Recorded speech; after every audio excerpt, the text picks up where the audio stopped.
추석이 끝나면 이혼 변호사 사무실이 붐빕니다. 가족이 모이는 즐거운 명절이 어떻게 가정을 파괴하는 전쟁터가 되었을까요? 오늘은 실제 시어머니와 며느님의 사연을 들어보겠습니다.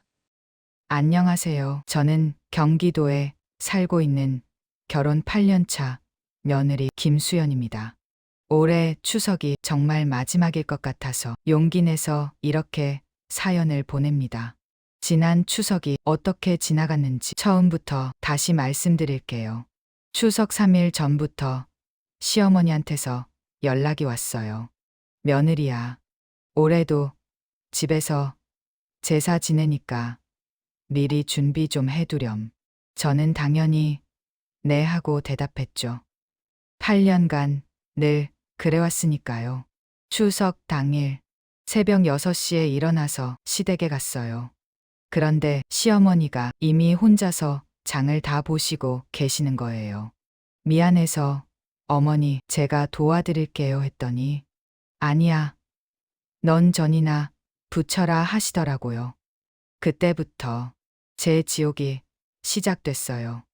8명분 전을 부치는데 혼자서 하려니까 너무 힘든 거예요. 그런데 동서는 10시가 넘어서 왔어요. 아이고, 미안해요, 형님. 애들이 늦잠 자서 하면서. 그러고는 바로 거실에 가서 앉아 있는 거예요. 핸드폰 보면서. 신우이도 마찬가지예요. 와서는 언니, 애들 주스 좀 주세요. 저한테 심부름까지 시키는 거예요. 저는 그때 벌써 5시간째 부엌에서 혼자 일하고 있었는데요. 점심시간이 다 되어가는데 전이 절반도 안 부쳐졌어요. 그때 시어머니가 부엌으로 오셔서는 전이 이것밖에 안 됐니? 1시에 제사 지내야 하는데 빨리 좀 해봐. 그 순간 정말 억울했어요. 8년간 참았던 게 한꺼번에 올라왔어요. 어머니, 저 혼자 하기엔 너무 많아요. 동서나 시누이가 좀 도와주시면 안 될까요? 그랬더니 시어머니가 완전히 화를 내시는 거예요. 뭐, 동서는 애들 봐야 하고 시누이는 우리 딸인데 뭘 시켜? 우리 때는 이보다 더 많이 했어. 나 혼자서 30명분도 혼자 했다고. 그때 정말 모든 게 무너지는 기분이었어요. 저도 사람이에요. 어머니, 매년 저만 왜 이래야 해요? 작년에 과로로 응급실 간 것도 벌써 잊으셨어요? 소리를 지르고 나서 온 집안이 조용해졌어요. 저는 견딜 수 없어서 방으로 들어가서 문을 닫고 혼자 울었어요. 그 이후로 명절 내내 분위기가 최악이었어요. 제사도 어색하게 지내고 식사도 조용히 하고 집에 와서 남편한테 말했어요. 여보, 나 정말 못하겠어. 올해가 마지막이야. 내년엔 안 갈 거야. 남편은 그냥 참아라. 1년에 몇 번 안 되는 거 아니냐고 하더라고요. 8년간 매년 똑같았어요. 저만 새벽부터 밤까지 일하고, 저만 눈치 보고, 저만 참고. 동서는 늦게 와서 먼저 가고, 시누이는 친딸이라고 편하게 쉬고, 이제 정말 한계예요. 올해 추석에도 똑같으면 저는 정말 더 이상 못하겠어요. 이혼도 진지하게 생각하고 있어요. 저 잘못한 건가요? 너무 이기적인 건가요? 이번에는 시어머니 입장을 들어보겠습니다. 안녕하세요. 저는 며느리 둘을 둔 시어머니 박순희입니다. 며느리가 올린 사연을 봤는데요. 솔직히 좀 억울해요. 저도 힘들거든요. 지난 추석 준비를 며느리는 혼자 했다고 하는데 저는 추석 일주일 전부터 준비했어요. 장볼 목록 적고 제사상에 뭘 올릴지 고민하고 집안 대청소하고 나물 재료 미리 사놓고 새벽 6시에 일어나서 시장 가서 장 보고 집에 와서 나물도 다 다듬어 놓고 며느리는 와서 전만 부치면 되는데 저는 그 전에 이미 반나절을 일했어요. 그리고 제가 며느리 나이였을 때는 정말 달랐어요. 시어머니가 며느리야, 이것 좀 해라 하시면 네 하고 바로 했거든요. 혼자서 30명분 음식 만들어도 불평 한 번 안 했어요. 밤새워서 전 부치고 새벽까지 나물 무치고. 그런데 요즘 며느리들은 조금만 일해도 힘들다, 혼자 한다 그러니까. 그리고 작은 며느라가 애들 데리고 오면 정말 힘들어요. 아이들 우는 소리에 이것저것 챙겨줘야 하고. 그런데 큰 며느리는 그런 건 모르죠. 제 딸, 친딸이니까 편하게 해주고 싶은 게 당연한 거 아닌가요?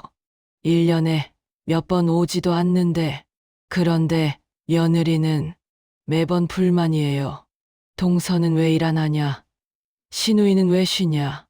응급실 갔다는 것도 저는 진짜 몰랐어요. 아무도 말해주지 않았거든요. 말해줬으면 배려했을 텐데 혼자 속으로 앓으면서 저보고 나쁜 시어머니라고 생각하고. 그리고 요즘 며느리들은 소통도 안 돼요. 뭔가 불만 있으면 저한테 직접 말하면 되는데 남편한테 가서 말하고 뒤에서 불평하고. 저도 나름대로는 며느리 생각해서 하는 건데 항상 저만 나쁜 사람 되더라고요. 30년 동안 엄마로 며느리로 한 번도 누구한테 고맙다는 말 들어본 적 없어요. 명절 때마다 가족들 다 챙기고 음식 준비하고. 물론 며느리도 힘들겠죠. 그런 저는 어떻게 해야 하는지 모르겠어요. 어떻게 하면 서로 편할까요? 저도 좋은 시어머니가 되고 싶은데. 시어머니님, 정말 고생 많으셨어요. 30년간 가족을 위해 헌신하시면서도 아무도 알아주지 않으니 얼마나 서러우셨을까요? 추석 일주일 전부터 혼자 준비하시고 새벽에 장 보러 가시고 정말 많은 일을 묵묵히 해오셨네요. 그리고 시어머니님 세대와 지금은 정말 다릅니다. 예전엔 며느리들이 당연히 그렇게 했지만 지금은 다른 시대거든요. 며느리가 직접 소통하지 않는 것도. 요즘 젊은 세대들은 갈등을 피하려고 하는 경향이 있어요. 하지만 시어머니님께서 먼저 작은 변화만 하셔도 모든 게 달라질 거예요. 첫째, 며느리의 마음을 이해해 주세요. 며느리도 8년간 나름 열심히 해왔어요. 응급실까지 간 건 정말 한계였던 거거든요. 둘째, 공평한 분담을 제안해 보세요. 우리 모두 힘드니까 함께 하자고 먼저 말해 보세요. 친딸과 며느리를 똑같이 대해 주시면 됩니다. 셋째, 감사를 표현해 주세요. 고맙다, 수고했다 한마디만 해도 달라져요. 시어머니님의 30년 경험으로 가족을 더 행복하게 만들어 보세요. 그리고 며느리님, 정말 많이 힘드셨죠? 8년간 혼자서 견뎌오느라 얼마나 고생하셨는지, 응급실까지 가면서도 참으시느라 얼마나 어려우셨을까요? 당신의 감정은 정당해요. 전혀 이기적이지 않습니다. 하지만 시어머니 세대는 참는 게 미덕이라고 배워서 직접적인 소통이 어려우실 거예요. 시어머니도 30년간 가족을 위해 헌신하면서도 인정받지 못한 서러움이 있으셨을 거예요. 이제 며느리님이 현명하게 상황을 바꿔보세요. 첫째, 솔직하게 대화해 보세요. 이혼 얘기가 아니라 함께 해요 라고 먼저 말해 보세요. 어머니도 힘드실 텐데 우리 함께 해요라고 제안하세요. 둘째, 명확한 경계선을 그어보세요. 이것까지는 할 수 있어요. 이건 도움이 필요해요. 구체적인 역할 분담을 요청하세요. 셋째, 작은 변화를 인정해 주세요. 시어머니가 조금이라도 배려하면 고마워하세요. 완벽을 바라지 말고 점진적 변화를 기다려주세요. 며느리님이 먼저 마음을 여시면 분명히 달라질 거예요. 지금 이 영상을 보고 계시는 여러분, 혹시 우리 집 얘기 같다고 생각하셨나요? 제가 20년간 가족 상담을 하면서 수백 명의 며느리들이 제 앞에서 울었습니다. 저만 이상한 건가요? 제가 너무 예민한 건가요? 아니에요. 당신은 잘못하지 않았어요. 그리고 수많은 시어머니들도 억울해하며 말씀하셨어요. 나도 힘든데 왜 나만 나쁜 사람이 되나요? 시어머니님들도 잘못하지 않았어요. 문제는 서로가 얼마나 힘든지 모른다는 거예요. 며느리는 시어머니의 30년 헌신을 모르고 시어머니는 며느리의 한계를 모르는 거예요. 가족이라는 이름으로 상처 주지 마세요. 가족이기 때문에 더욱 존중해야 해요. 며느리님들, 시어머니도 한때는 누군가의 며느리였어요. 똑같이 힘들어했던 사람이에요.